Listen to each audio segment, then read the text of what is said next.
Arsenal go into Tuesday's UEFA Champions League trip to Schalke with a point to prove, or at least manager Arsene Wenger hopes so. His side have just one victory to show for their last 5 games, so no better time to rediscover their belief by taking a step closer to qualifying for the knockout stage. I believe I have a team of great players at the moment where I forget it a little bit and how good they are, and what is the most important is that we play again with our enthusiasm, with our desire to create chances to enjoy our game, more than about do we concede a goal or not. But conceding goals has been just the problem.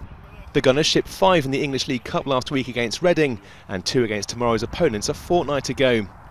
But it's not just about keeping teams out, according to defender Bacaray Sagna. As a defender, it's never nice to concede goals.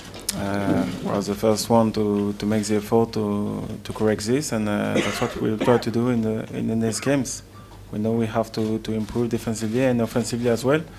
That's our target, and we're working hard to do it. Schalke's Lewis Holtby impressed as the Bundesliga side recorded a 2-0 win at the Emirates, so much so that the 22-year-old has been linked to a move to the Gunners. But for now, the Germans' only concern is helping the group leaders reach the knockout phase. Well, they're a great team, Arsenal. They know how to play. You know, when you see the first 15 minutes, how they put us under pressure. We weren't there on the pitch in the first leg. Yeah, of course, they have a good young team, quality team, and we're prepared.